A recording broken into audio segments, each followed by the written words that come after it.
juróom-ñaari waxtu jot fii ci seen télévision nationale mbokk yi daleen ak jàmm ci xibaaru ngoon si. benn poñ lañ fi nar a faram fàccee mu di réew mi fi mu toll ak feebar bi di coronavirus ñu jàpp ni bésu tey fi ñu toll Sénégal faj na lu toll ci fukki doomu aadama ak juróom-ñett yi amoon doomu jàngoro bi ñi nga xam ne ñooy téeméer ak lu tegal ñu ngi leen di faj ba tey ci wàllu xibaar yi ko soxal jëwriñ ji yor wàllu jënd meek njaay mi fas yéene dalal xelu askan wi ci rek njëg yi fii ñu toll daañu fexe ba askan wi mën a jot ci lépp lu ñu soxla jëwriñ ji yor wàllu biti réew fas yéene taxawu doomu Sénégal yi nekk ca diaspora bi ngir nge leen ci wàllu feebar bi le bismillah leen ci xibaar yi ñu koy tàmbaleek waxtaan bi nga xam ne njiitu réew mi doon na ko sekka yu bés yi ñu génn ak ñi nga xam ne ñoo di askan wi rawatina kilifa yi ak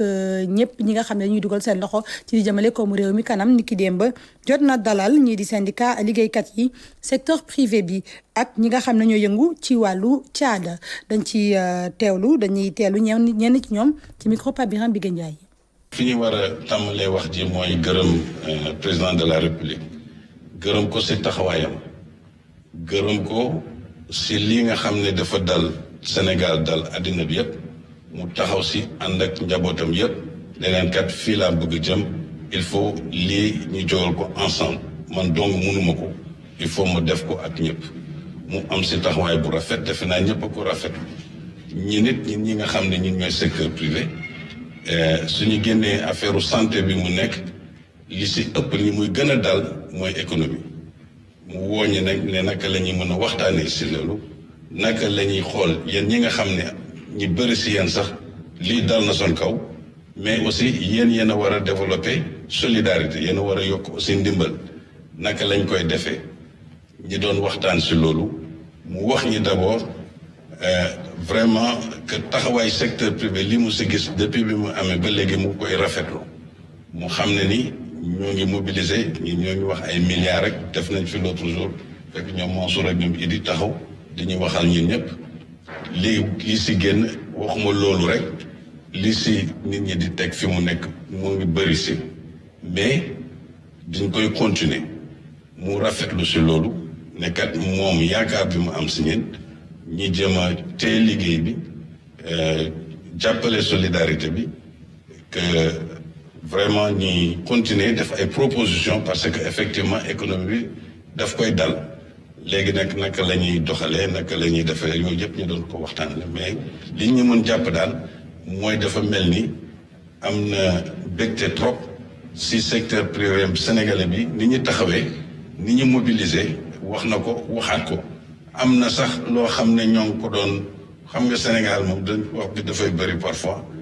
ñu dem ba di wax ñu koy laam-laame nga di ko laam-laame di ne président bi kat dafa ne kontaanul si lii ak lële leeral nañu koy wax na ni mu kontaanee si ñun mais am na ñoo xam ne ñenn loolu dafay am yaakaar bi ñu war a taxaw ak ñoom ni ñu war a taxawee taxawuñ ko te waxul ak si benn sénégalais tout benn sénégalais bon loolu it ñu nit ñi ànd si parce que soo nekkee si dëkk nekk aussi bitim réew nekk nitu bitim réew di fi liggéey lu mel ni dal si Sénégal te yow nga am si ay marché yu dëgër war sa taxawaay aussi war nañ ko gis loolu rek la te nit ñi ànd ak moom aussi. dañ di rafetlu li nga xam ne moom la président def ba mu ñu woowee ñu waxtaan ak moom ci li nga xam ne lii mooy lëmbale adduna bi yëpp te Sénégal aussi mucc ci. waaye ñu gërëm ko sant ko aussi ci mesures yi nga xam ne balaa kenn di wax moom ci boppam di njiitu réew mi moo jël ay dogal yi mu jël nag pour aar askan wi ci nan lañu mën a fagaroo pour que feebar bi bañ a dugg ci biir askan wi ci boppam jël ay dogal pour dimbale këru liggéeykaay yi jël ay dogal pour dimbale population parce que détails yi xëy na xam ngeen ko di ngeen ci gën a dellu si mesures yooyu mu jël yëpp nag donc dañ ko rafetlu waaye bi ñu njëkk a rafetlu mooy ba mu nangoo woo doomu réew mi yëpp ak foo mënta nekk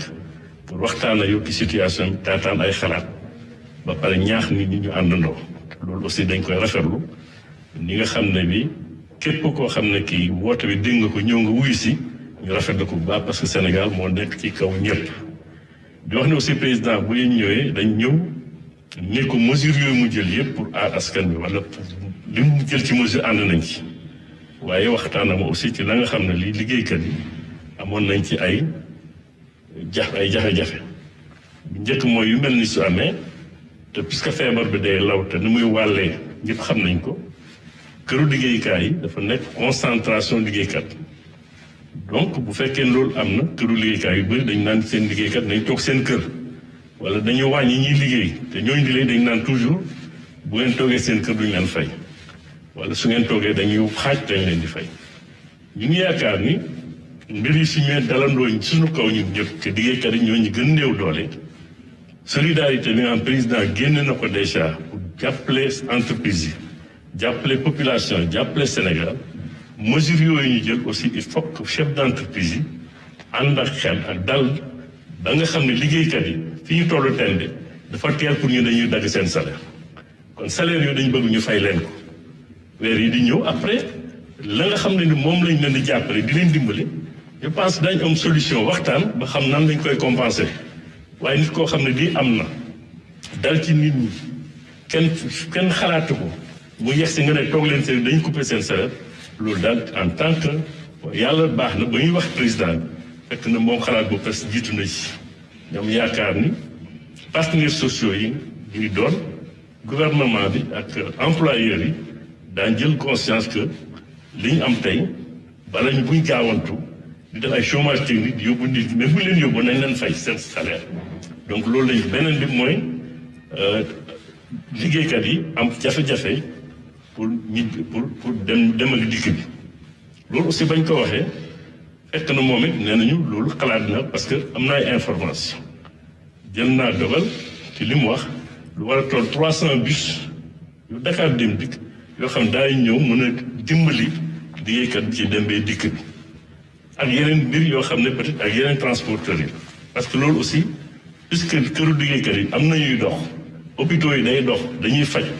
waratuñu am jafe-jafe ñooñu it pour bu ñu ñibbi di am ay problème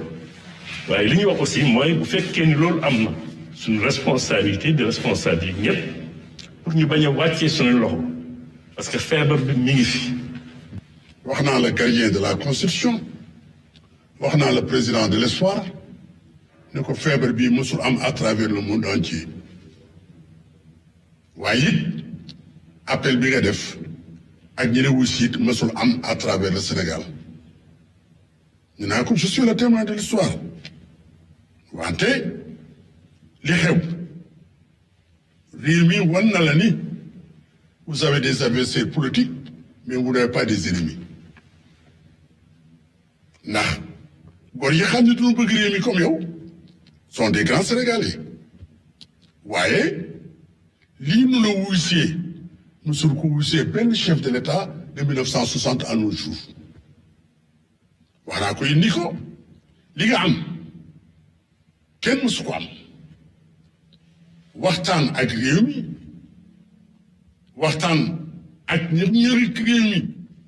waxtaan ak kilifa diine yi ñëpp nangul la loolu mbiru yàlla la kon yow bu ñu santee yàlla benn yoon ni alhamdulilah rabbil alamina yow président Macky santal ñaari yoon wala fukki yoon sunu borom tabaraka wa taala dinaa ko it réew mi donc bokk ak ay góor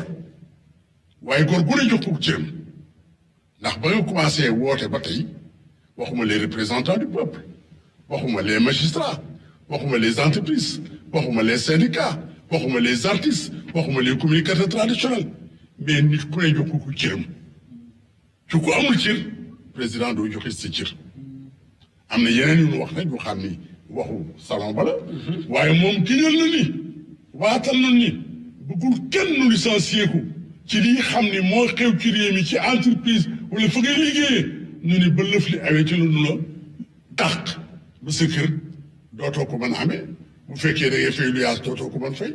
bu fekkee électricité dootoo ko mën fay bu dee nga am njaboot dootoo mën a gérer njaboot gi ne moom loolu Macky Sall moom président de la République li tax mu génne alal ji di koy bëgg tasaare ci réew mi teg ko ci loxo yu sell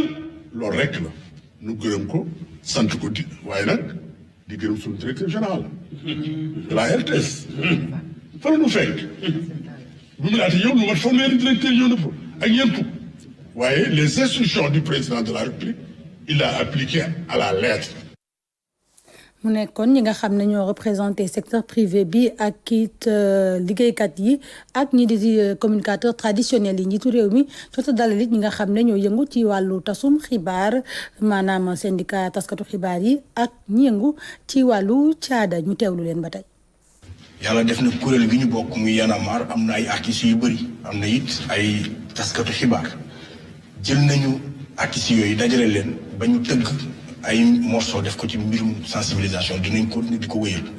ñi nga xam ne it ci wàllu information la ñuy yëngu ñi ngi def it ay capsule di ko jàllale ci réew mi fépp loolu suñu wareef la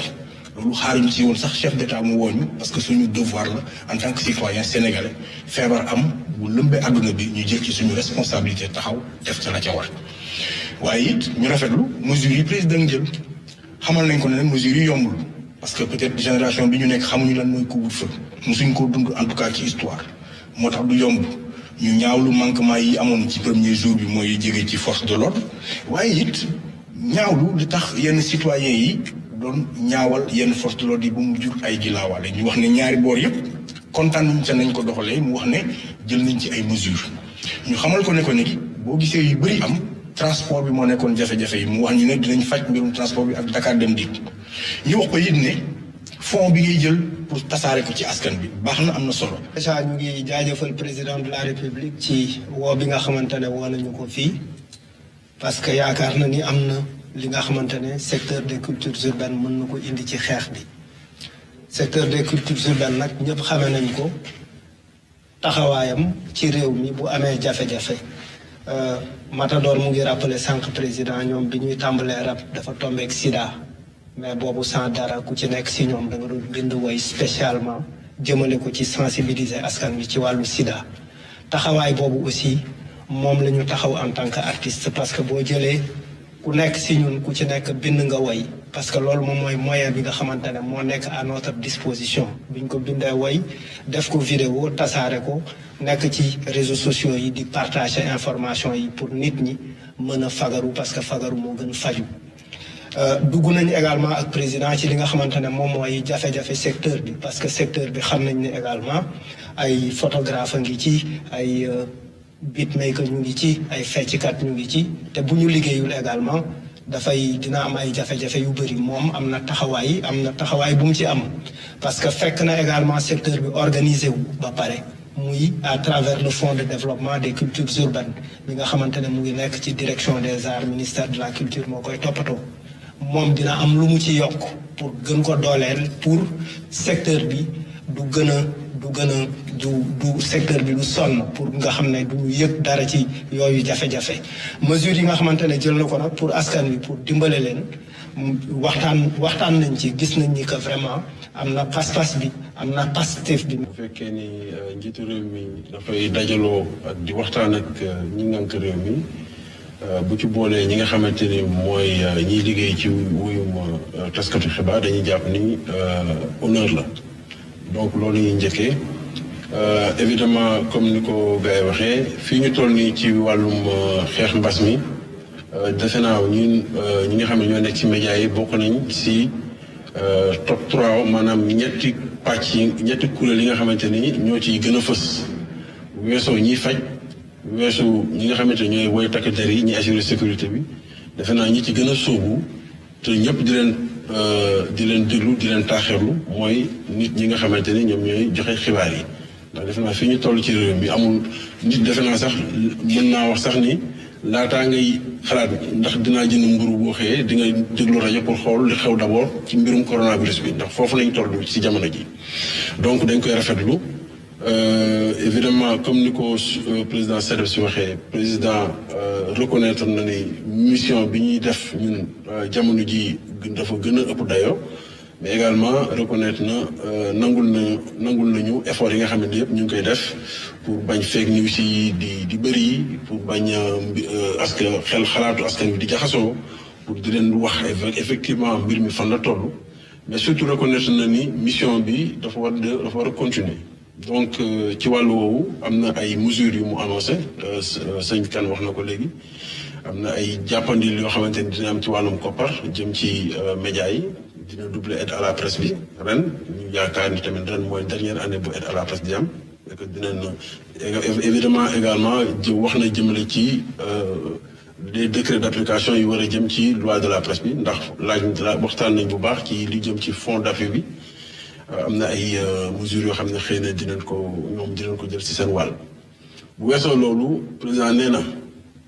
bu benn entreprise de presse dàq benn journaliste ndax defe naa man syndicaliste la loolu tamit bokkoon na ci suñuy mbébét moo ñu ko waxal boppam ne dina jël ay ndogal entreprise yëpp rawatina entreprise de presse yi bëggul gis kenn ko xamante ni ndax affaire corona bi wala même bu ñu passé corona bi dinañ di wàññi ay services yu demee ndax bu fekkee ni te loolu tamit yenu na maana ndax fekkee da nga nekk ci jamonoy jafe-jafe ñu andi leen ndimbal loo xamante ni am na yeneen secteurs yu ko xëy na yu ko soxla tey jotuñu ko munoo jël ndimbali ba pare nag beneen wàll bi nga naan kon gars yi nañu wàññi liggéey bi gi demee noonu donc loolu tamit ñun lu ñu rafetlu la poñ bi nga xamante ne moo ñu gënoon ëpp solo tey mooy poñ bi jëm ci wàllum dem beeg dikk bi ci wàllu journaliste yi ndax dañu seetlu ni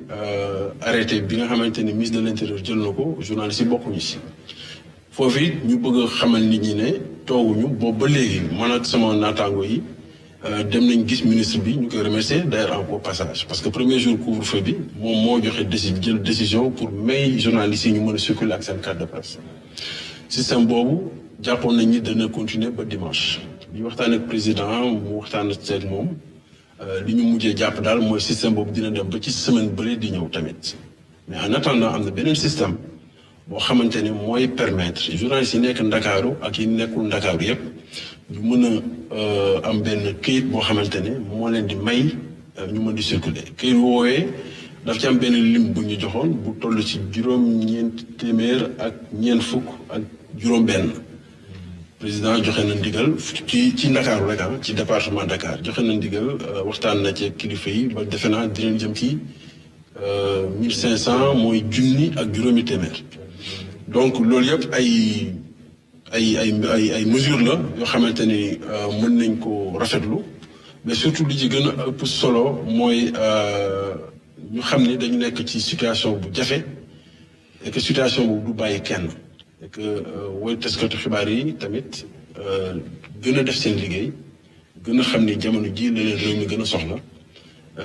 mais également en respect ñu jéem a respecté yenn règles yi donc façon ramassé daal defe naa loolu moo nekkoon solo su waxtaan bi. bu weesoo joxum xibaar bi am na itam sensibilisation bu ñuy xaar ci ñi nga xam ne ñoo ngi ngànk way tas xibaar. waaw defe naa sensibilisation boobu tàmbali na bu yàgg ndax bu ngeen seetloo lépp luy média ak bu mu mënti doon muy média classique bi di presse écrite bi di média nouveau média yi muy presse en ligne di télévision yi di rajo communautaire yi yooyu yëpp defe naa tey fu mu nekk ni ñu ngi jàllale ay message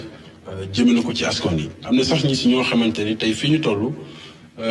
message seen parc publicité maanaam message yi ñu waroon jàllale de façon commerciale ñu waroon leen ko fay xaw na tagga témbe ba tax ndax message bi nga xamante ni moom ndax wolof jaay def ne balaa nga naan am ne fa balaa ngay encaissé nga mën koo fekkee du dëgg donc yooyu yëpp d'ailleurs sax ci wàllu woowu am na beneen mesure boo xamante ne xëy na ñoom patron de presse yi ak état bi dinañ ko xoolandi mooy ay koppar yoo xamante ni am na ay structure yu ko ameloon mooy patron de presse yi ak seen i kër taskatu xibaar jëm ci wàllu publicité wala ay annonce yu ñu defoon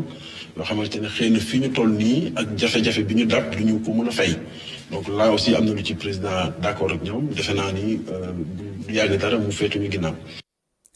mu nekkoon ñi doon wax ci kàddu yi taskatu xibaar yi ñi nga xam ne ñoo yëngu ci wàllu caada rawatina culture urbaine ak ñi nga xam ne ñoom ñooy mouvement Y'en a marre bokkoon ci ñi njiitu réew mi jotoon a dalal jëwriñ ji yor wàllu wér-gu-yaram fësal situation bi fi mu toll tey ñu wàññi lu toll ci fukk ak juróom-ñetti doomu aadama yi jot a wéet ci coronavirus fii ñu toll téeméer ak fukk ak ñaar ñu ngi saytu bu baax seen wàllu wér-gu-yaram ñu teewlu ci Abdoulaye Diouf Sarr ci micro Ramata Dem. tey samedi. ñaar fukki fan ak juróom-ñett ci weeru mars 2020 ministère de la santé et de l'action sociale jot na résultat examen virologique ci juróom-ñeent fukki ak juróom-ñetti test yi ñu def fukk ak benn ñoo si positif muy ñaar yoo xamante ne cas importé la muy cas bu jóge bitim réew ak juróom-ñett yoo xamante ne ay cas contact yu ñu doon suivre la ak benn boo xamante ne cas communautaire la mooy cas boo xamante ne xamaguñ fu mu jëlee jàngoro bi mën nañu wax tam ne tey bésu tey bi juróom-ñaari patients yu ñu hospitalisé woon wér nañu danañ leen génn tout à l'heure ñu wax ne ñuy hospitalisé seen état de santé am na tan bu baax bu ñuy xayma tey boobu ak léegi téeméer ak fanweeri cas le Sénégal compté am fukk ak juróom-ñett yu su wër bon dëgg mën nañu wax ne tey am na téeméer ak fukk ak ñaar yu nekk hôpital ñu leen di suivre ministère de la santé et de l'action sociale mu ngi demandé sénégalaises yi ak sénégalais yépp ñu respecté li xamante ne moom lañ leen digal ci xeexu jàngoro bi et collectif je vous remercie de votre attention. doomu Sénégal yi nekk ci biti réew it jaaxle ndax rek feebar bi jëwriñ jor wàllu Sénégal yi nekk ci biti réew jël ay dogal ci fànn boobu ngir gunge leen ak it taxawul leen ci ndogalu nguuru Sénégal ñu teewlu ci ki nga xam ne mooy di jëwriñ ji di Amadou Ba yor wàllu affaires étrangères. li ñu fi njëkk a jànkuwanteel ci Sénégal mooy sunu 13 étudiants yi nga xam ni ñu ngi woon Chine ñu wane njàmbarte ñu bàyyi leen foofu. mu jàppale leen dimbali leen ku nekk mu jox la téeméeri junni ak ñaar ginnaaw bi leen ambassade bi jàppale ba pare ginnaaw nag bi ñu tëjee frontières yi fii amoon nañu ay doomu Sénégal yu nekkoon Maroc président affrété benn avion ñu jëli leen ñu ngi fii ci Sénégal ministère de la santé jël leen en charge ginnaaw loolu am nañu aussi ay sénégalais yoo xam ne dañoo bloqué woon ci frontière u diggante Maroc ak Mauritanie fekkoon réew yi déggoo ba pare dañuy tëj frontière yi ñu doon ñaar fukk ak juróom ñooñu aussi ci ndigalu président de la République ak waxtaan yi nga xam ne amoon nañ ko ak ministère de la santé ak ministère de l'intérieur fexe nañu ba ñu ñëw Sénégal ñu jël leen en charge fi may waxee yéen ni am na fukki sénégalais ak juróom yoo xam ne ñu ngi nekkoon Éthiopie fexe nañu ba ñu jege si ñu ngi Lomé foofu aussi jox nañu ndigal ambassade du Sénégal bi nekk foofu pour na leen jàppale ñu ngi leen confiner foofu ginnaaw loolu le 25 mars bi passé am nañu aussi ñeent fukki sénégalais ak ñaar yoo xam ne ñu ngi woon New York ñu ñaanoon nañu ñibbi si fekk ñu tëj aéroport yi ñoom it dañoo amoon seen i billets war a ñëw gouvernement Amérique jàppale ñu ci ba ñu mën leen andi Sénégal fii ñooñu aussi biñ ñëwee léegi ministère de la santé mi ngi saytu seen yaram ñu ngi leen téye ci Lac Rose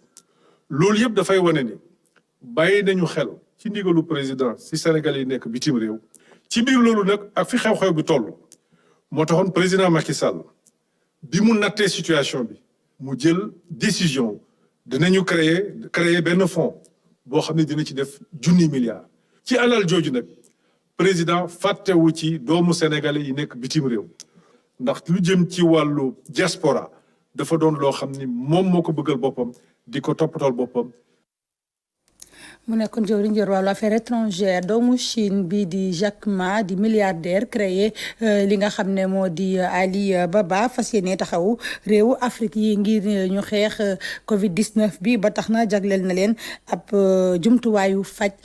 ba tax na ay avion la jël daal ñuy wër ci réewu Afrique yi gannaaw Nouakchott nag Sénégal dalal boobule roppalaan bi nga xam ne dafa indi ndimbalu milliardaire boobu di Jack Ma ngir ñu xeex Covid 19 Abibou Mbaye teewe woon na ko.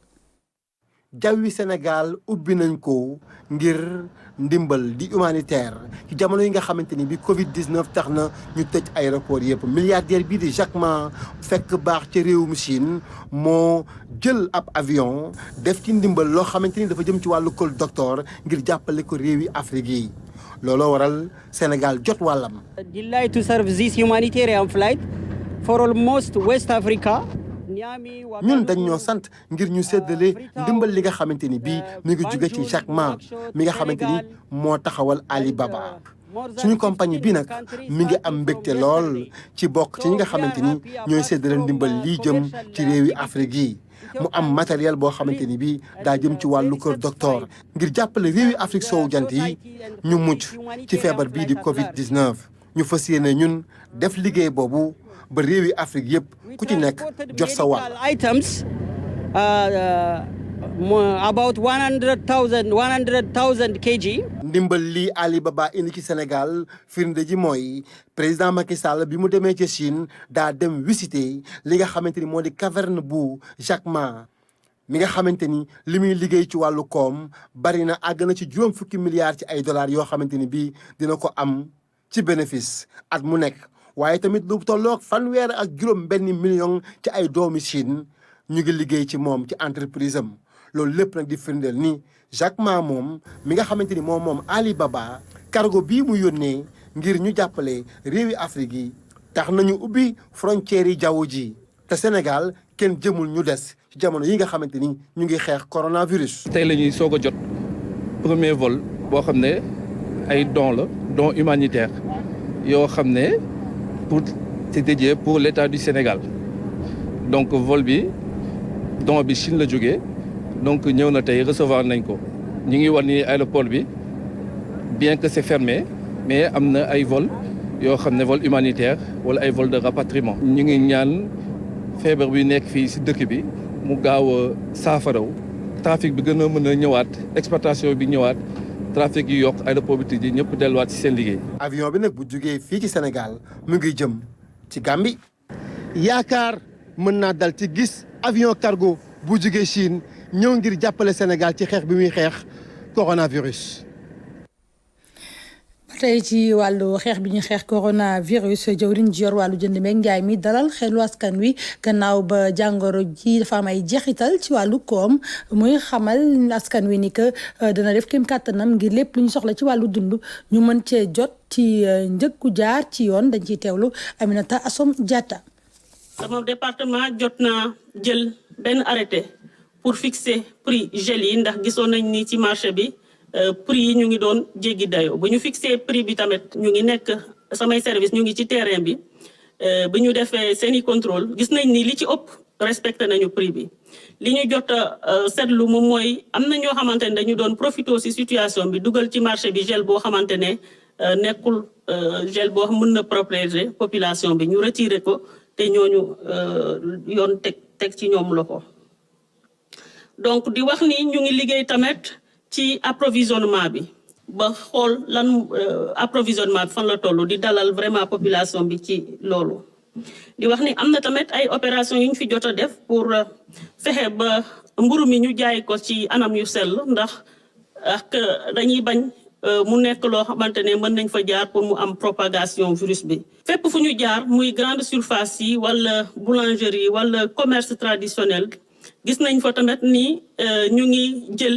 ay matuwaay yi nga xamante ne mu ngi méngoo ak li ministre de la santé ak ay services am digale moom mooy ci jëm ci règle d'hygiène ba fexe ba ñu jëlee fi jàngoro bi. moo tax maa ngi leen di woowaat ci li nga xamante ne moom le président de la république digal ñëpp mooy fexe ba marché bi bu mu am dellu ci li ci manqué waaye tamit fexe ba prix yi ñu bàyyi ko fi mu newoon. di waxaat consommateurs yi ni samay service jël nañu lépp lu ñu war a jël comme matuwaay pour fexe ba seen approvisionnement bi ñu assurer ko ci ay prix yoo xamante ne moom la président digal. ba tey ci xibaar yi soxal Covid-19 gannaaw ba ñu jëlee dogal def li ñu naan couvre-feu fële ca Matam ak ca Ourossogui lépp yemb fa ñi di takk der yi di fa wëyal li nga xam ne moo di rek fexe ba ñu mën a jëfee li nga xam ne moo di couvre-feu bi Fatimata Banel Ba di ñu xoolal rek mbir yi nan la fa demee. lu desatul waxtu nga xamante ni couvre-feu bi léegi mu dugg ñënd meeg njaay mi daanaka dakk na fii ci diwaanu Ourossogui yenn nit ñi nga xamante ni daje nañu ak ñoom ci mbedd yi ñu ngi waajal ñibbi seeni kër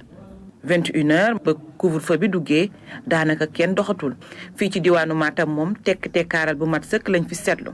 dara yënguwul ci Angle Fadel nga xamante ni bii daan na xumb loolu foofu it tekk la def mu mel ni takk der yi rek ñoo des ci mbedd yi. maa ngi jógee léegi Sinthiou Garba fa laa nekkoon léegi mais foofu dem naa fa dëkk bi dal na ñëpp tëdd nañ daa mel ni idée bi président joxe ñëpp adhéré nañ ci te ñëpp nangu nañ ko. donc fii si diwaanu Matam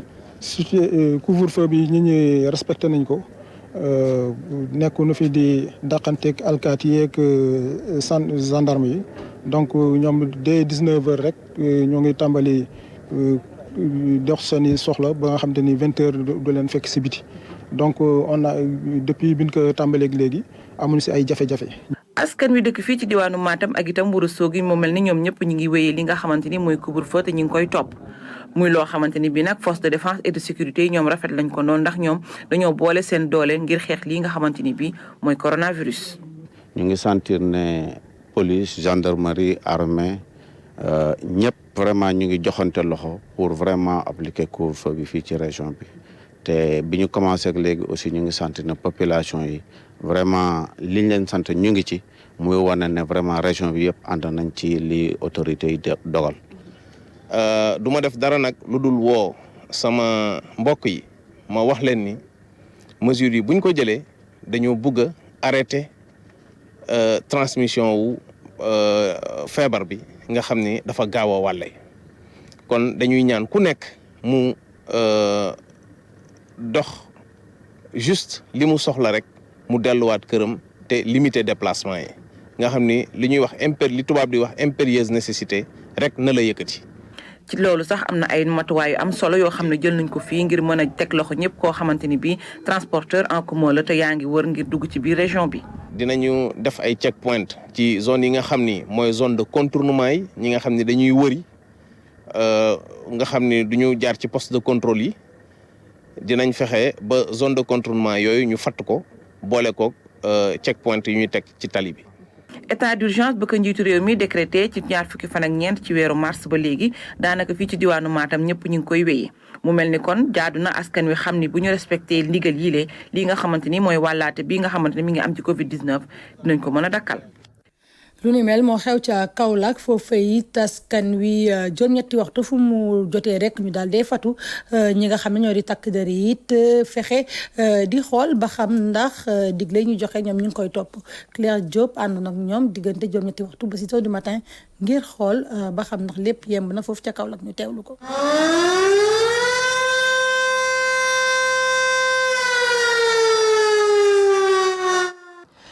juróom-ñetti waxtu ci guddi jot na ñu ngi file ci avenue Basile Diogaye Senghor bu Kaolack file nag mbooloo ak oto bu takku ñoo fi daan daje fi mu toll kenn nekk fi ay policier képp ñoo fi nekk ñoom nag seen liggéey mooy rek fexe ba veiller ci mesures yi nga xamante ni njiitu réew mi jël na ko mu ñeel wàllum couvre-feu waaye itam état d'urgence askan bi nekk Kaolack mën a wàccoog moom. dispositif bu am solo la ñu génnee ci terrain bi mesure bi wàccee ba tey Kaolack nag ñu gis fi ay yoon yi nga xamante ni selaw lañ def li ni mel nag couvre-feu bi waral ko. service de police yëpp yu nekk ci région de Kaolack ñi ngi sur le terrain si xayma bu gàtt rek lu tolloog 200 takk der ñi ngi dans la commune pratiquement sooy dugg Kaolack ak sooy génn yëpp buntu yeeg ci yëpp tëj nañ ko à partir de 20h. point yi gën a am solo ci biir Kaolack tamit éléments yi ña nga fa taxaw am na lu toll fukki oto ak lu topp ñi ngi patrouiller ci biir dëkk bi. opération yi ni mel nag amal nañ ko fépp ci Kaolack force de défense et de sécurité yi nag liggéey bi metti ci ñoom ndax kat gox bi day selaba yoon ubbeeku ci sous-région bi. kuy dem Gambie kuy dem Ziguinchor fi ngay jaar kuy dem Tamba fi ngay jaar kuy dem Dakar jóge zone sud aussi fi ngay jaar mais je crois que ni ko autorités yi tëralee tamit c'est bien réfléchi. consignes yi waa dëkk bi respecté nañ ko transporteurs yi respecté nañ ko. ci liggéey bi ni mel nag police lëkkaloo si ak ay naataangoom. ñun ak ñoom ñoo bokk liggéey bi mooy toutes les forces de défense et de sécurité donc réunion bi ñu toog ak autorité administrative yi si dëkk bi muy gouverneur ak préfet ñoo tënkandoo lépp te sur le terrain ñi ngi si ak militaires yi ñi ngi si ak gendarme yi bokk secteur bi patrouiller ko ensemble. file ci Kaolack askan bi ñëpp ñoo taxaw temm ngir rek xeex feebar bi di Covid-19 bi couvre-feu bi tàmbalee ba tey daanaka Kaolack ñu bari seen kër lañu toog am na nag ñoo xamante ni nag interpellé nañ leen waaye itam ay ndaamaar ñu téye leen ba libéré leen ci fajar bi am na ñeneen ñi nga xamante ne nag dañ leen yóbbu ci kanamu yoon ndax kat respecté wuñu mesure bi. ñetti junniy milliards moom la réew Afrique yi soxla ngir xeex li Covid 19 ki ko xamle moo di ki secrétaire général bu ONU Antonio Guterres moom mi nga xam ne ragal na feebar bi muy lawee ci réew Afrique yi mu indi loraange ba tax na dafa ñaax dëkk yi ñu naan G20 ngir ñu daal di jàppale lii di réew Afrique yi ci waxtaan bi mu seqaloon nag suñu naataango yu nekk France 24. la ko doon seqal ci loolu xam naa daañ ci dellu si ci sunu xibaaru guddi gi lay doon juróom-ñetti waxtu ci kàllaamay nasaraan di fàttali Antonio Guterres bëggoon rek li nga xam ne moo di réew G20 yi ñu jàppale réew Afrique yi ci lu toll ci ñetti junni milliards dollars ngir ñu xeex lii di Covid 19 mbokki li ngeen fi loon ci wàllu xibaar jërë ngeen jëf ci seen teewaay taaxiru leen tuuti Pape Bouna Thiaw na fi dëkk ci juróom-ñetti waxtu déetal leen xibaar yi ci kàllaamay nasaraan jërë ngeen jëf.